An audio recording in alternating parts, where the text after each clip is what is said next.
mencoba mendekatimu, mendekati indahnya dirimu, dirimu yang hadir di mimpiku.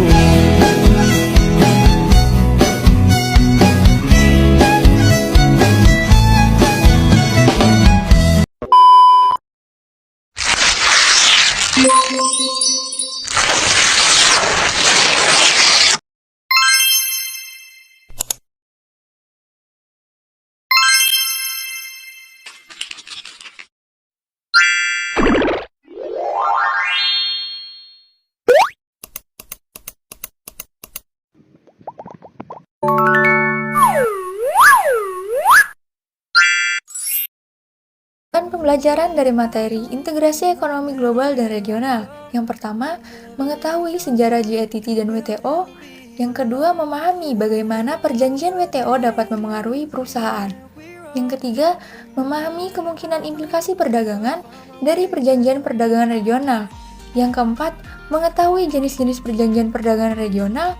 Yang kelima, mengenali sifat dan struktur perjanjian regional di dunia. Dan yang terakhir, mengetahui bagaimana perjanjian perdagangan regional memengaruhi ekonomi. Pada tahun 1976 dihadapkan pada prospek membangun kembali perdagangan dunia setelah Perang Dunia Kedua. Beberapa negara mulai bernegosiasi untuk membatasi tarif di seluruh dunia dan mendorong perdagangan bebas. GATT menciptakan prinsip dasar non-diskriminasi dengan maksud untuk menempatkan semua penandatanganan negara pada pijakan yang sama untuk perdagangan dan mengurangi hambatan perdagangan. Prinsip non-diskriminasi GATT mensyaratkan bahwa perjanjian perdagangan antara dua negara berlaku untuk semua anggota negara GATT. Artinya, negara penandatanganan perjanjian harus memberikan perlakuan baik yang sama kepada semua negara GATT. Lalu babak final GATT adalah babak Uruguay.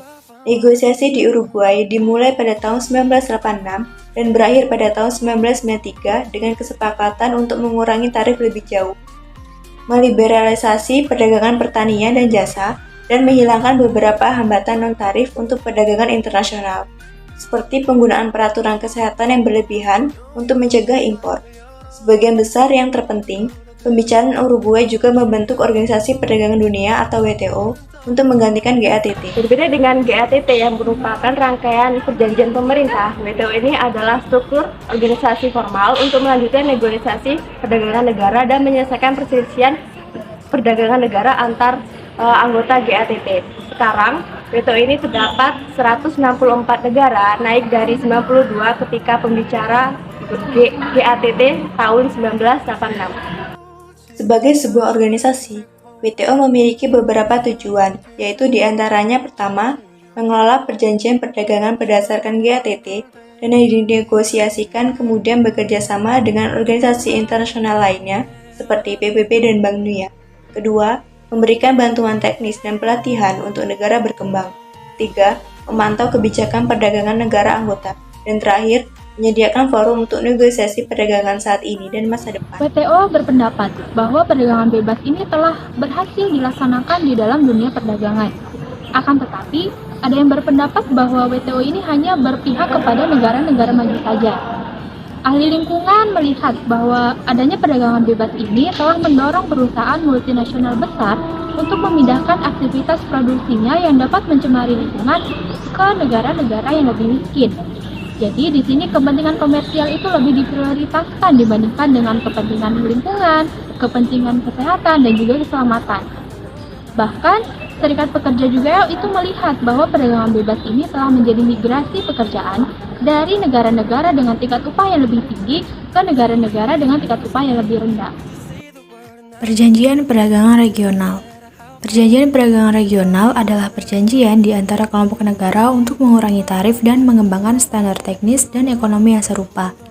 Beberapa berpendapat bahwa perjanjian ini adalah langkah pertama untuk menuju globalisasi yang lengkap. Yang lain juga ada yang mengkritik bahwa perjanjian tersebut hanya akan menguntungkan bagi anggota kelompok perdagangan dan akan berbahaya bagi negara-negara miskin yang tidak ikut serta dalam perjanjian tersebut. Secara teknis, WTO juga tidak sepenuhnya nyaman dengan adanya perjanjian perdagangan regional. WTO khawatir perjanjian tersebut dapat menyebabkan perlakuan yang tidak setara terhadap negara-negara yang bukan anggota kawasan tersebut. Oleh karena itu, berdasarkan pasal 24 GATT, anggota WTO wajib memberitahukan kepada WTO ketika mengadakan perjanjian. Perjanjian ini harus diberitahukan kepada WTO untuk diperiksa kesesuaiannya dengan peraturan yang telah disepakati oleh GATT dengan WTO. Yang selanjutnya yang akan saya bahas yaitu tentang motivasi untuk perjanjian perdagangan regional.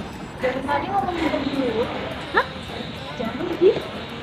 Janji apa di malam ini? Janji seribu janji, janji apa di malam ini?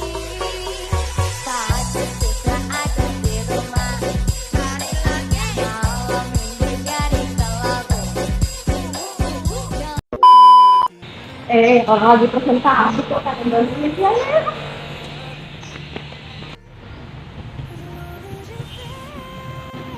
Selanjutnya adalah motivasi untuk perjanjian perdagangan regional. Motivasi utamanya adalah pertumbuhan ekonomi dalam akses ke pasar yang lebih besar, lebih banyak investasi asing, dan penggunaan sumber daya lokal yang lebih efisien. Selanjutnya yaitu, apakah perjanjian perdagangan regional baik untuk bisnis? Secara umum, para ahli melihat RTA memiliki efek positif dan negatif pada perdagangan. Kedua kekuatan yang berlawanan ini disebut penciptaan perdagangan dan pengalihan perdagangan. Penciptaan perdagangan terjadi ketika produksi berbiaya lebih tinggi di satu negara anggota diganti dengan produksi berbiaya lebih rendah dari negara anggota lainnya.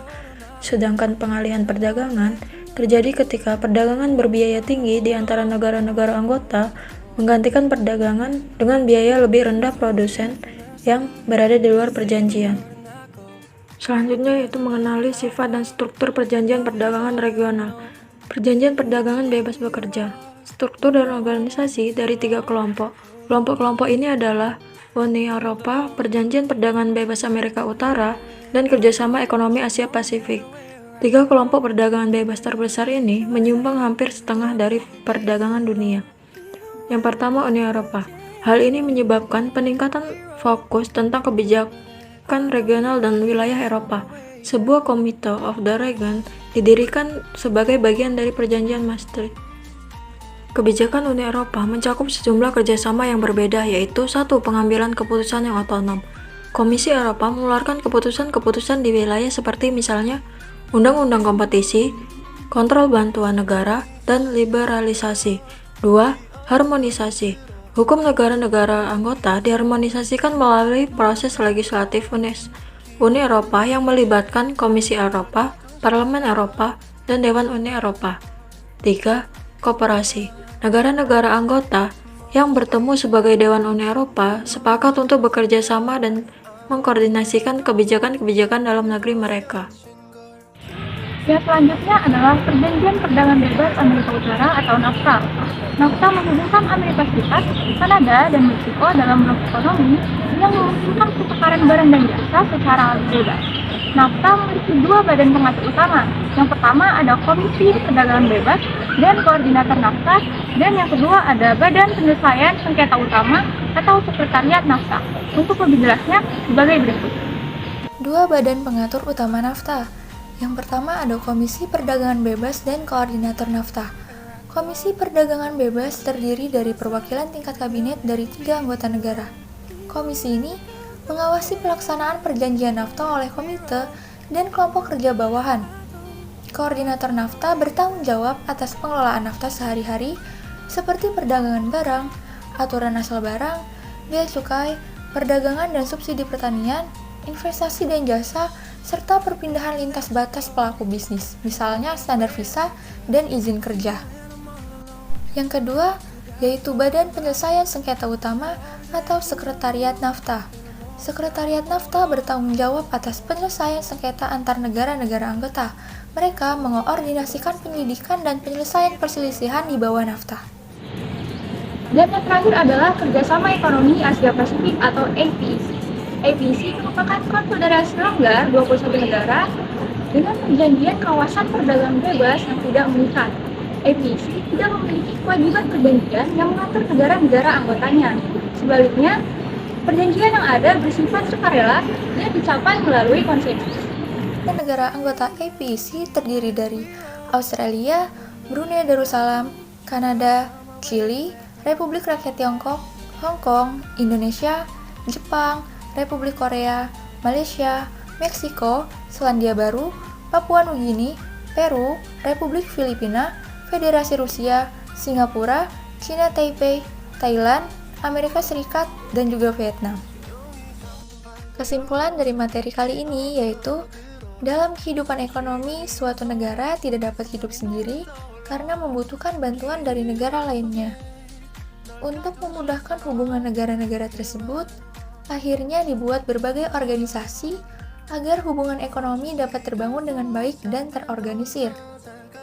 Organisasi ekonomi internasional tidak hanya menguntungkan secara ekonomi, tetapi juga mempererat hubungan antar negara.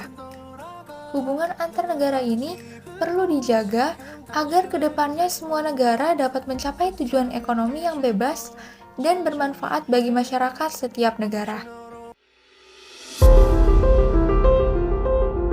Siapa yang tidak mengetahui Perserikatan Bangsa-Bangsa atau PBB?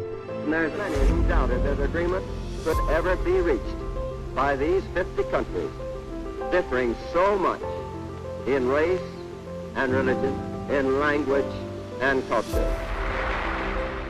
Atau Organisasi Negara-Negara Asia Tenggara yang lebih kita kenal dengan sebutan ASEAN.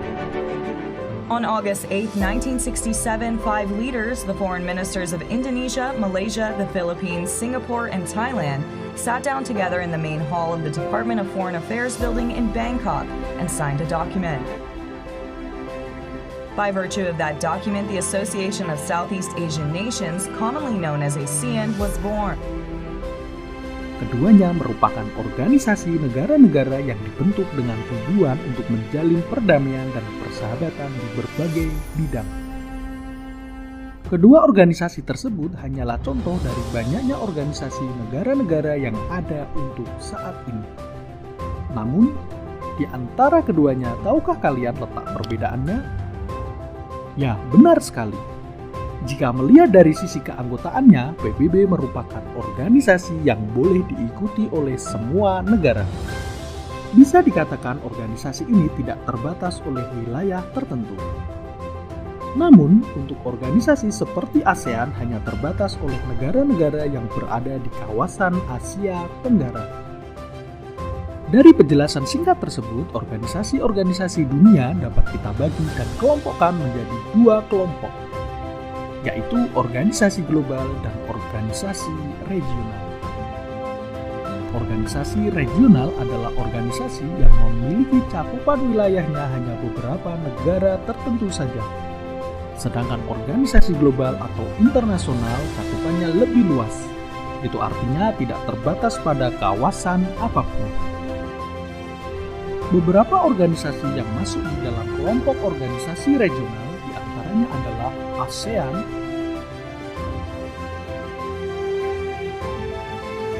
NATO,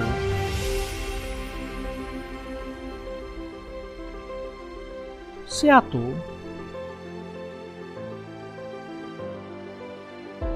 Pakta Warsawa,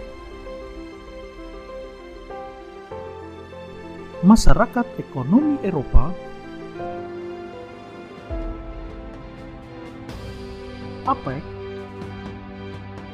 dan lain sebagainya. Sedangkan untuk organisasi global diantaranya adalah PBB, WTO, OPEC, dan lain sebagainya. Indonesia sendiri sebagai negara yang merdeka sejak 17 Agustus 1945 ikut aktif dalam keanggotaan organisasi dunia baik yang bersifat regional maupun global. Di antaranya adalah menjadi pemrakarsa berdirinya ASEAN, berperan aktif dalam perdamaian dunia, dan tentunya masih banyak lagi.